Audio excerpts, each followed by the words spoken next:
అయితే మీరు టీడీపీ కానీ ప్రతిపక్ష పార్టీలను కూడా మీరు గమనిస్తూ ఉంటారు. అంటే మిగిలిన కొన్ని పార్టీలను కూడా మీరు గమనిస్తూ ఉంటారు. అవేంటంటే బీఆర్ఎస్. ఇప్పుడు ప్రస్తుతం బీఆర్ఎస్ పరిస్థితి ఎలా ఉంది? ఈ రోజున బీఆర్ఎస్ ఇంతకుముందు కేసీఆర్ గారు ఉన్నప్పుడు కొంతమేర పర్వాలేదు అనిపించింది. అంటే బాగానే జరిగింది, స్ట్రాంగ్ గానే ఉంది. కానీ ఈ రోజున ఎప్పుడైతే కేసీఆర్ గారు స్లో అయ్యారో, కేటీఆర్ గారు వచ్చారో, ఆ నోరు అనేది అదుపులో లేని ప్రక్రియలో ఈ రోజున బీఆర్ఎస్ నాశనం అయిపోయింది. బీఆర్ఎస్ నాశనం అయిపోవడానికి ఏకైక కారణం వాళ్ళ యొక్క నోటి దోలే. ఈ రోజున మనం గమనించాలా. ఎందుకంటే అక్కడ ఆంధ్రప్రదేశ్లో జగన్మోహన్ రెడ్డి గారు పార్టీ, వైఎస్ఆర్సీపీ పార్టీ కూడా ఎంతసేపు కూడా జనాల మీద తిట్టడాలు, ఆ ఆపోజిషన్ పార్టీల మీద నోటుకొచ్చినట్టు దురుసుగా ప్రవర్తించడాలను బట్టే ఈ రోజున ఆ పార్టీ ఓడిపోయింది. అదే పరిస్థితి మళ్ళీ బీఆర్ఎస్ కూడా అదే చేస్తున్నారంటే కేటీఆర్ గారు. సార్, ఈ రోజున ప్రజలు మారారు. ఇంతకుముందు చదువుకునే వాళ్ళు ఉండేవాళ్ళు, లేకపోతే ఇంకోటి ఉండేవి. సో ఈ రోజున అందరూ చదువుకున్నారు, ప్రతి ఒక్కరు కూడా గమనిస్తున్నారు. సోషల్ మీడియా ప్రభావం కూడా అత్యంతకంగా కీలకమైనదిగా ఉంది. సో ఖచ్చితంగా ఈ రోజు మనం మాట్లాడే ప్రతి ఒక్క మాట ఇక్కడ ఉండే ప్రతి ఒక్క మనిషికి కూడా వెళ్ళే పరిస్థితి ఉంటుంది. సో మనం నోరు అదుపులో పెట్టుకోగలిగితే ఖచ్చితంగా ఉంటుంది. నేను చాలాసార్లు గమనించా, కేటీఆర్ఏ కాదు, చాలా మంది మాట్లాడుతున్నారు.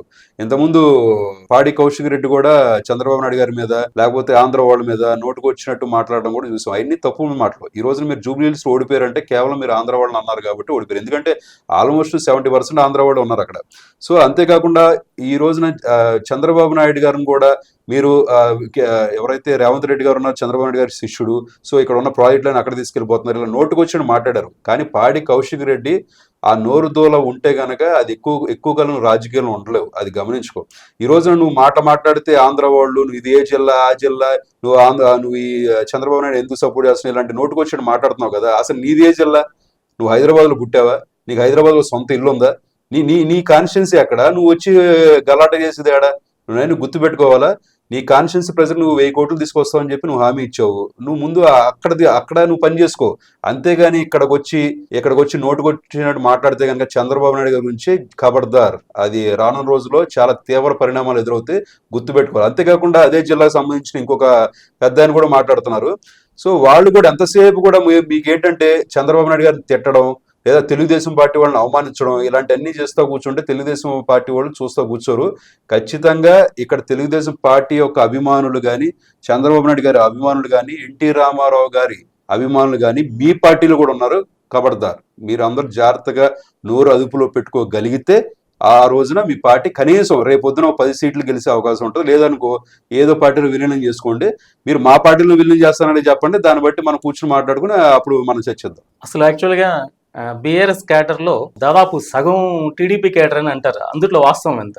సగం అనేది కాదు సార్, 80% టీడీపీ క్యాడర్ ఉంది. ఎందుకంటే ఈ రోజున కేసీఆర్ గారు ఫస్ట్ నుంచి కూడా ఒకటే అంటున్నారు, అది ఆంధ్ర పార్టీ అనేది. ఆంధ్ర పార్టీ అయితే 5 సార్లు ఎమ్మెల్యే టికెట్ ఇచ్చింది ఆంధ్ర పార్టీ. అంటే ఆంధ్ర వాళ్ళు 5 సార్లు నీకు ఎమ్మెల్యే టికెట్ ఇచ్చినారు.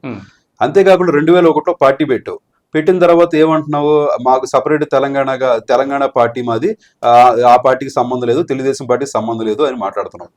తెలుగుదేశం పార్టీకి సంబంధం లేదు అన్నప్పుడు 2009లో ఎందుకు పొత్తు పెట్టుకున్నావు? అంటే నీకు అవసరం వచ్చినప్పుడేవో ఇది నీకు నచ్చిన పార్టీ, నీకు అవసరం లేదని అనుకున్నప్పుడేమో ఆంధ్ర పార్టీని మాట్లాడతావు. ఇది ఖచ్చితంగా తెలంగాణలో పుట్టిన పార్టీ తెలుగుదేశం పార్టీ. దాన్ని ఎవ్వరూ కూడా ఏలెత్తి చూపే పరిస్థితి లేదు. ఈ రోజున తెలంగాణలో అయినా ఆంధ్రాలో అయినా సరే ప్రతి బీసీ బిడ్డ, అంతేగాని ఎస్సీ ఎస్టీల బిడ్డ, అంతేగాని మైనారిటీ వాళ్ళందరూ కూడా ఈ రోజున ఒక తెల్ల చొక్కాలు వేసుకొని అసెంబ్లీకి వెళ్ళి గర్వంగా కూర్చొని వాళ్ళ యొక్క గళాన్ని విప్పుతున్నారు అంటే అది కేవలం తెలుగుదేశం పార్టీ వల్ల వచ్చింది. ఈ రోజున మనకి స్వాతంత్రం ఆంధ్రప్రదేశ్ కానీ తెలంగాణకు కానీ అప్పుడిప్పుడు 1947 వచ్చిన తర్వాత, ఈ రోజు తెలుగుదేశం పార్టీ వచ్చిన తర్వాత ఈ బీసీ బిడ్డలకి అందరికి కూడా మనకి వచ్చిన పరిస్థితి. ఈ రోజున తెలుగు వాళ్ళ గళం కూడా ప్రపంచ స్థాయిలోకి వెళ్ళి మన ఆంధ్రప్రదేశ్ తెలంగాణ ఉందని చెప్పి చూడగలుగుతున్నారంటే అది కేవలం ఎన్టీ రామారావు గారి వల్లే, తర్వాత చంద్రబాబు నాయుడు గారి వల్లే. ఈ రోజున ఎన్టీ రామారావు గారు తెలుగుదేశం పార్టీ అనే ఒక విత్తనం వేసి మొక్కను చేస్తే, ఆ మొక్కని చెట్టును చేసి దాని వచ్చిన ఫలాలని ఇక్కడ తెలుగు వారందరూ కూడా పంచుతున్నారు. మనం అవన్నీ మర్చిపోయి నోటికొచ్చినట్టు మాట్లాడుతూ ఉంటే మీ పార్టీ అనేది ఈ రోజు నీ స్థాయికి రావడానికి అదే రీజన్. మీరు గిఫ్ట్ ఇస్తాను, రిటర్న్ గిఫ్ట్ ఇస్తాను, ఇంతకంటే పెద్ద రిటర్న్ గిఫ్ట్ ఏమి ఉండదు. మీరు రిటర్న్ గిఫ్ట్ ఇస్తే ఇక్కడ మా పార్టీ ఓడిపోయి ఉండొచ్చు. మేము రిటర్న్ గిఫ్ట్ ఇస్తే మీ పార్టీ లేకుండా చేసాం, అది గుర్తుపెట్టుకోవాలి.